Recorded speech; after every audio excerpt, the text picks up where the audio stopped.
दोस्तों, मस्जिद अक्सा जिसको बैतुल मुक़द्दस कहा जाता है, इस मस्जिद की इस्लाम में बहुत ही ज़्यादा फजीलत है और बहुत ही ज़्यादा अहमियत की हामिल है। इसकी सबसे बड़ी एक वजह यह है कि अल्लाह तबारक व तआला ने कुरान करीम में इस मस्जिद का तज़किरा करते हुए फरमाया, सुब्हानल्लज़ी असरा बिअब्दिही लैलन मिनल मस्जिदिल हराम इलल मस्जिदिल अक्सा। इसकी बरकत को आप यूं समझ सकते हैं, और ये मस्जिद दुनिया की दूसरी पहली मस्जिद है। इस मस्जिद की फजीलत को आप यूं समझे कि हजरत अबू ज़र गफ़ारी ने हुजूर अलैहिस्सलाम की बारगाह में अर्ज की कि या रसूल अल्लाह, सबसे पहली मस्जिद कौन सी है? तो अल्लाह के रसूल ने फरमाया कि मस्जिद हराम।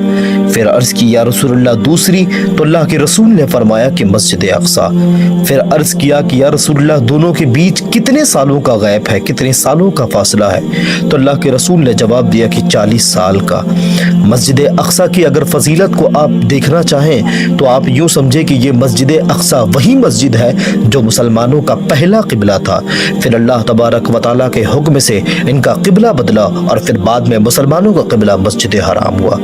बात करें अगर इसकी तामीर की कि इस मस्जिद की तामीर किसने की, कब की, तो बहुत सी रिवायतें मिलती है। कई रिवायतों में फरिश्तों का नाम आता है, तो कई रिवायत में हजरत आदम अलैहिस्सलाम का नाम, कहीं किसी रिवायत में हजरत इस्माईल अलैहिस्सलाम का नाम, तो कहीं हजरत इब्राहिम अलैहिस्सलाम का नाम आता है।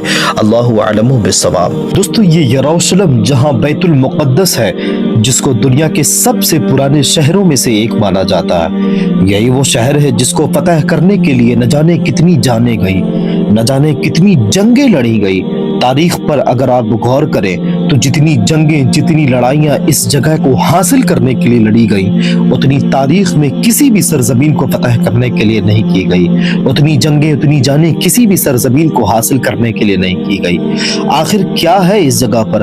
आखिर यरूशलेम की इस सरजमीन को लोग इतना क्यों चाहते हैं? क्यों हर कोई इस जगह को फतह करना जानता है? दोस्तों, तो इसकी एक सबसे बड़ी वजह यह है कि इब्राहिमी मजहब के तीनों धर्म, यानी मुसलमान, यहूदी, ईसाई, ये तीनों मजहब इस जगह को बहुत ही ज्यादा पवित्र और पाक मानते हैं। यही वो शहर है जिस जगह से हजरत इब्राहिम अलैहिस्सलाम ने अपने बेटे हजरत इस्माईल अलैहिस्सलाम की कुर्बानी की तैयारी शुरू की थी। यही वो जगह है जहां मुसलमानों का पहला किबला है। यही वो जगह है जहां यहूदी की मुकद्दस दीवार, जिसे द वेस्टर्न वॉल कहा जाता है, ये दीवार उसी हैकल सुलेमानी का हिस्सा है जिसको कई हजार साल पहले हजरत सुलेमान अलैहिस्सलाम ने जिन्नातों से बनवाया था।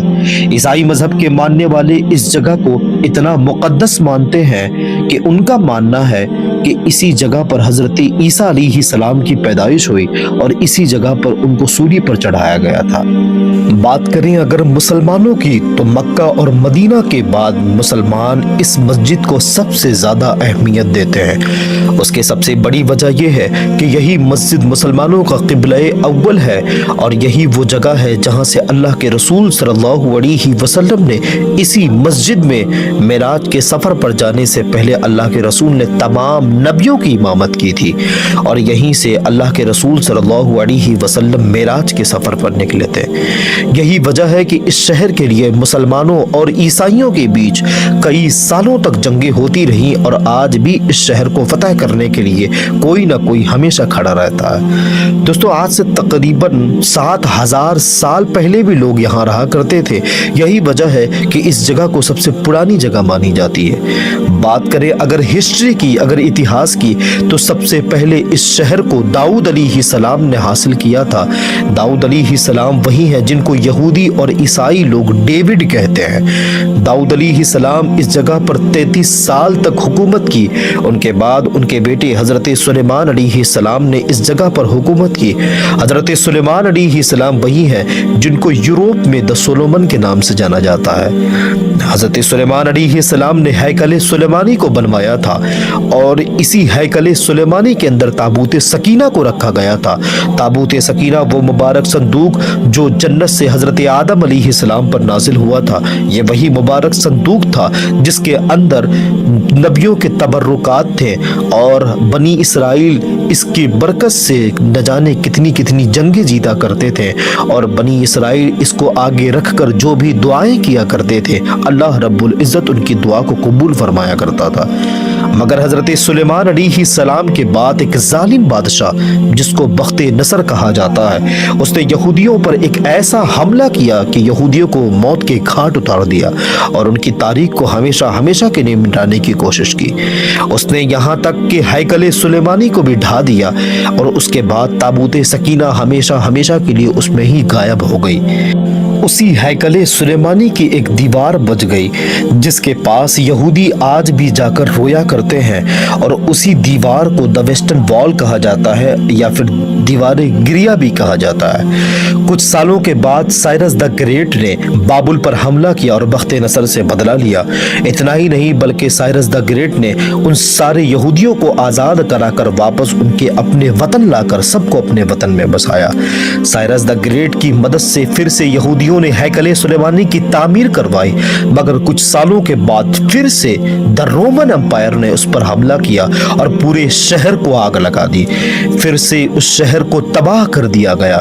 کچھ وقت گزر جانے کے بعد جو یہودی بچے تھے انہوں نے آواز اٹھانے کی کوشش کی، تو اس کے بعد جیسے ہی آوازیں اٹھائی تو رومن امپائر کے بادشاہ ٹائٹس نے ان سارے یہودیوں کو پھر سے ظلم کرنا شروع کیا اور اس پورے شہر میں ہل چلوا کر اس شہر کو ویران کر دیا اور یہودیوں کو غلام بنا کر بیچ بازار میں بیچ ڈالا۔ اس کا اثر کئی سال تک نہیں بلکہ کئی صدیوں تک رہا اور وہ شہر ہمیشہ ہمیشہ کے لیے ویران بنا رہا۔ مگر ایک وقت ایسا بھی آیا کہ مسلمانوں کے دوسرے خلیفہ حضرت عمر فاروق نے اس شہر کو فتح کیا۔ غالباً 1099 میں پھر سے اس جگہ کو یہودیوں نے قبضہ کر لیا۔ یہودی اس جگہ کو حاصل کرنے میں کامیاب ہو گئے، مگر اسی بیچ میں ایک ایسا شخص سامنے آیا جسے دنیا سلطان صلاح الدین ایوبی کے نام سے جانتی ہے۔ 1187 عیسوی میں اس شہر کو سلطان صلاح الدین ایوبی نے پھر سے فتح کیا۔ اس کے بعد 600 سے 700 سال تک کافی جنگیں ہوتی رہی، مگر عیسائی پھر بھی اس کو فتح نہ کر سکے اور مسلمانوں کے انڈر میں رہا۔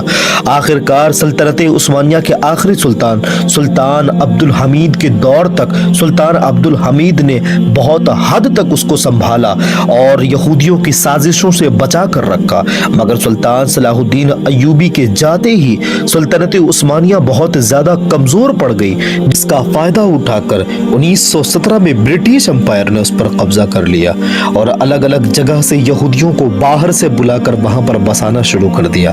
آخر کار 1917 میں ہی یونائٹڈ نیشن نے یہ فیصلہ جاری کر دیا کہ فلسطین کا آدھا حصہ یہودیوں کو دیا جائے گا اور آدھا مسلمان کو، اور آخر کار 1948 میں اسرائیل دیش کا اعلان کر دیا گیا اور یروشلم کو ہمیشہ ہمیشہ کے لیے 2 حصے میں بانٹ دیا گیا۔